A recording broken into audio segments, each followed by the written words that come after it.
Welcome to this week's edition of Focus on Connecticut. I'm Tom Appleby, and our guests are two state representatives who are on the Appropriations Committee, which this week came out with its budget versus the governor's budget. We're going to talk about that. Let me introduce them to you. They are Terry Wood, who's a Republican from the 141st District, which includes Darien and Norwalk, and State Representative Kim Fawcett, Democrat from the 133rd, and that's Fairfield and Westport. Thank you for joining us. Thank you for having us. Thank you very much. This is a big, powerful committee. Lots of, you're holding the purse strings of the state here. All 55 of us. That's a big committee. It's probably one of the biggest. Yes, if not the it biggest. is. Yes, and finance are the two biggest. Yes, and of course that's all money. Right. All the state's money. Right. Coming in and going out. Yes. And when we look at what you did, you actually kept a little bit more for the state than the governor had, only $1 million. Right. Out of billions, so it's somewhat pennies. insignificant. Sands Absolutely. through the hourglass, sort Yeah. of. But you did make some changes. What do you think was the most significant vis-a-vis the governor's budget? For me, what stood out was,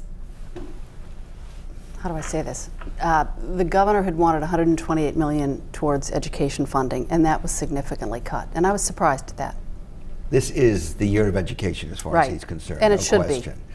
be. And Yeah, no, that's probably the biggest change that jumps out at you is that they really pulled in the reins on the commitment to education compared to the governor, but still, a significant investment. well, 128 versus 23. You cut 23 million. Yeah. Yeah. So what is that, before we get into the nuts and bolts here, what is that saying politically? This governor pretty much had his way last year. Is this an indication that it's a new dawning? I don't know. Well, I think the legislature felt very comfortable and very secure in saying we are the legislature. Certainly the Democratic majority. I don't think we felt that, the Republican Party.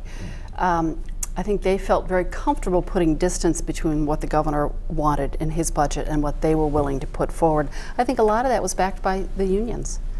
And I'm not sure I agree with that or disagree with that, but that was very firm line drawn in the sand. But this budget, especially from an education perspective, it very much still fulfills the vision of what Governor Malloy was going after. It addresses sort of the primary pillars in the governor's education reform proposal. But it shifts around, sort of takes some of the vision that Governor Malloy had and maybe puts a different emphasis on it. And what I mean is the Democrat legislative proposal, specifically the education proposal, is very focused on shifting the conversation to what's going on in our inner city schools, in the schools that are most challenged.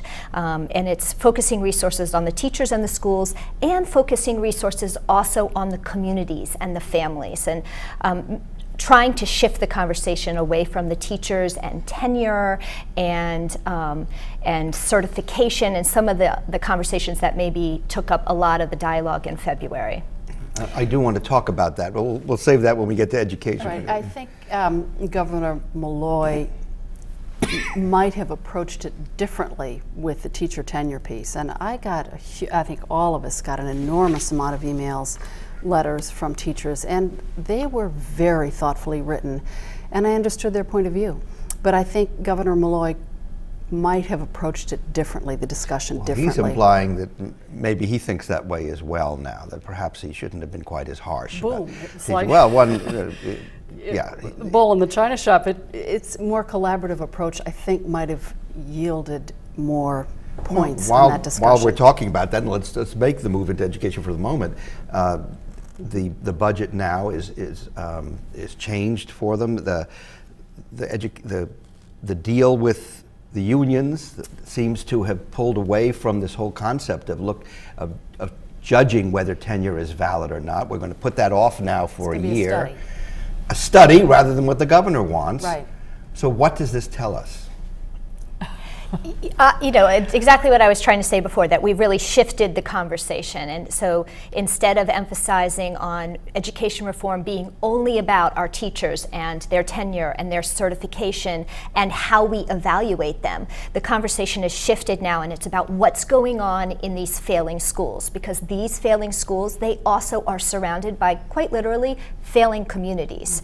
And so to put the onus just on teachers or administrators to lift those children up when the communities around them are failing is really unreasonable. And so I think this budget, from a policy perspective, is shifting resources into things like medical centers in schools and family service centers in schools. We use the policy term wraparound services, but really what that means is reaching out to the families and bringing a lot of resources to them through the schools.